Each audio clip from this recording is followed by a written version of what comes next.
Hey guys, this is John from Steel and Styrene. In my last video I mentioned that while I was rearranging my garage I found a bunch of old projects and old project parts that I had forgotten about.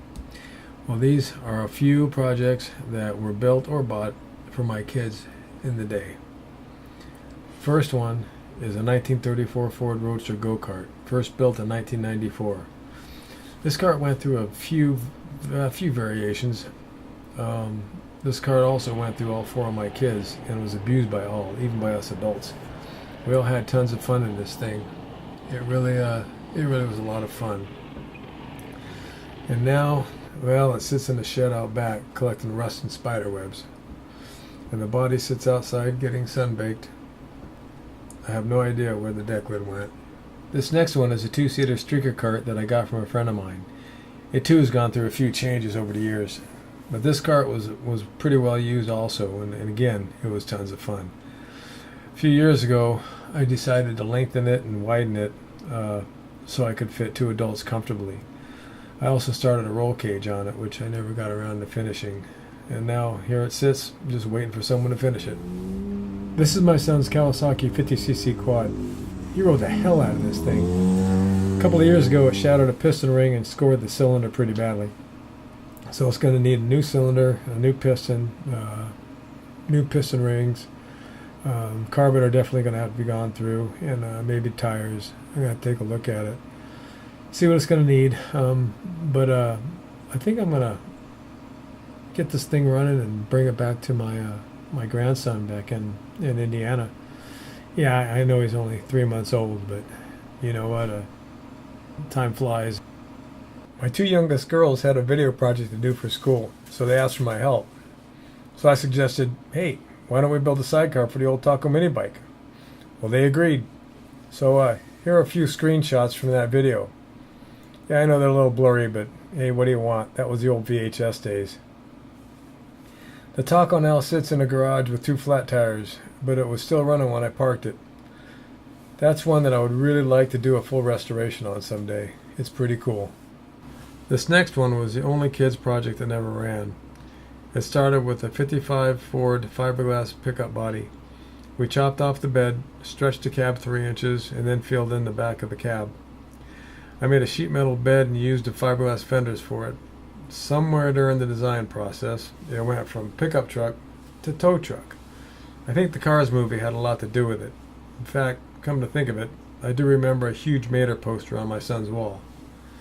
Well, this one would be the most ambitious project up to that time. The wrecker body was fabricated as a single boom version of the Holmes 500 with fully operational boom functions. It was to be electric start with a 12-volt electric winch and air compressor. Sadly, it now sits in pieces scattered throughout my garage. The project came to a screeching halt. My son had caught the racing bug. We bought this mini Dwarf car from a guy whose son had outgrown it. The car was built by the original Dwarf Car company out of Arizona. We cleaned it and tore it down, and the first thing to go was the big block Chevy valve spring used in the front suspension. The rule book called out for one spring to be used in the front and rigid suspension in the rear. So I got the bright idea to build a front axle with a single leaf spring. I mean, what the heck, it worked for Henry Ford, right? And it also worked on my 34 Ford go-kart I built. Well, this bright idea would bite us in the ass in the following season. His rookie year went pretty well. John, the car, me, and his mom all survived. The second season, I noticed a few guys running two coilovers in the front. I thought about changing over, but hey, we were the only guys out there running a single leaf spring in the front, and it just looked cool.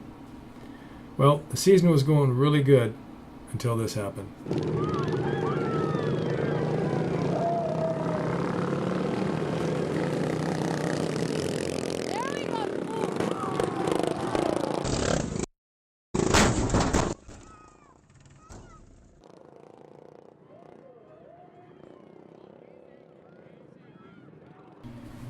Don't worry, he was a little bruised, but okay. Everyone did a really good job. I'm leaving the ending credits in this clip just to say thanks once again.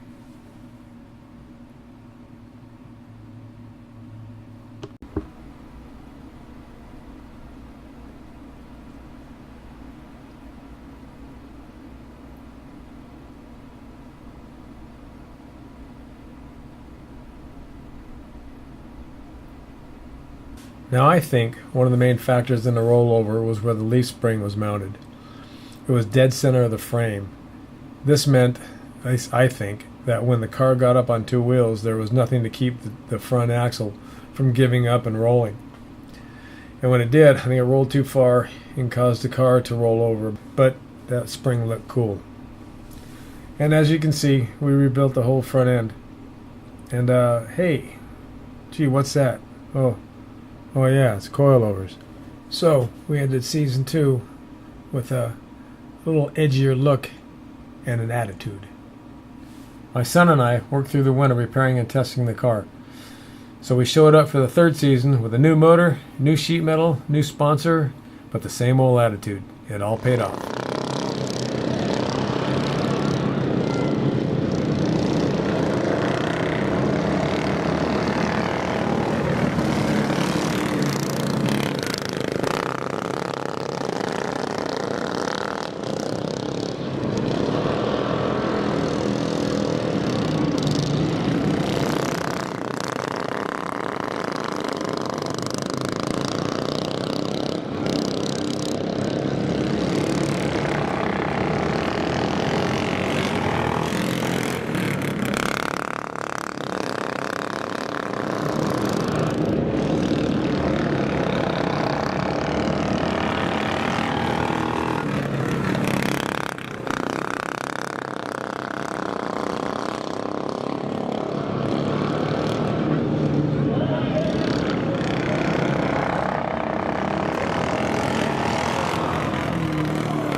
In a last-ditch effort, the 7 car tried to take Johnny out, but he almost took out his own dad.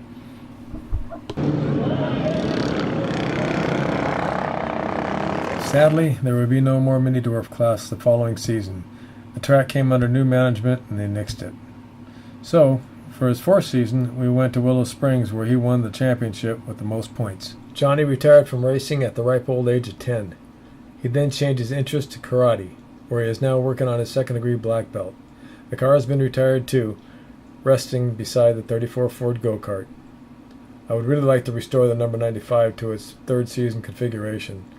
Unfortunately, nobody fits it anymore. Well, yet. So I'd really like to restore all of these. Sometime maybe I'll get to them, but I am going to pick one, and I'll give you a hint. It's the only one I fit in. So I'll be doing a series on that.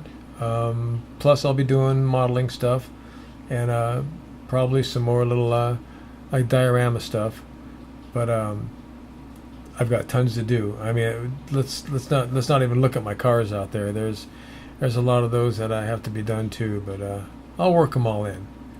All right, thanks again. Thanks for watching. I appreciate it, and we'll see you on the next one.